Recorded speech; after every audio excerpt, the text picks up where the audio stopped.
at Tom Hardy's Eddie Brock in action. We'll get to him in a moment, but first we need to talk about what makes Venom, Venom, the symbiote, in all of its gooey, writhing, pulsating glory. The symbiote is an alien entity which attaches itself to a host to survive. In the comics, the symbiote first attached itself to Spider-Man before moving on to Eddie Brock, who then gained all of Spider-Man's powers, not to mention a really gnarly tongue and a big set of chompers. As far as we know, Spider-Man will not be in this movie. There is a rumor that Tom Holland might make an appearance, but either way, this movie is rebuilding Venom from the ground up without Spider-Man.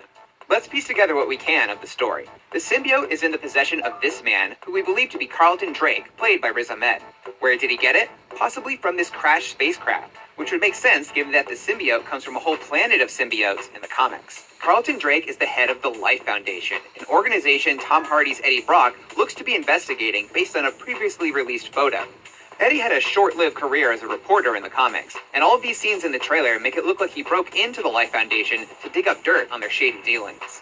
Director Ruben Fleischer has cited the Venom Lethal Protector comic as a big influence on the movie. And there, the Life Foundation is a shadowy survivalist group who believe the world will end in nuclear holocaust. So how does Eddie go from reporter to repulsive monster?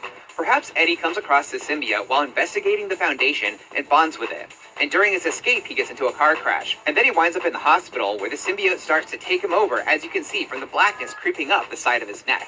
And while we don't get to see him fully transformed into Venom, the graphic at the end has the comic's accurate eyes and mouth, so that at least is a good sign of things to come as far as the look goes. That comic also establishes Venom as an anti-hero, like Punisher or Wolverine, where he's willing to kill bad guys, as opposed to Spider-Man who webs them up for the police. We don't know whose body this is, but it could be one of Venom's victims. Eddie's voiceover during the trailer is all about transforming into something else because of trauma you've suffered. So we're expecting to see him struggle with the violent nature of the symbiote while coming to grips with the demon he has become. Now, if the movie stays true to its inspiration, Venom won't be the only symbiote in the fray. The Life Foundation's wealthy, powerful clientele aim to build a new society after the apocalypse they believe is coming. To protect them, the Foundation creates a security force of 5 symbiotes spawned from Venom.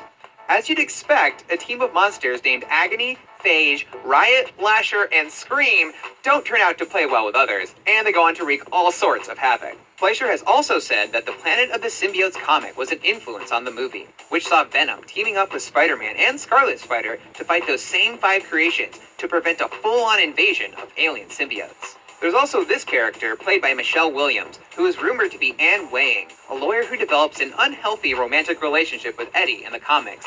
And considering Eddie's narration mentions a breakup when she's shown, there'll probably be exes in the movie.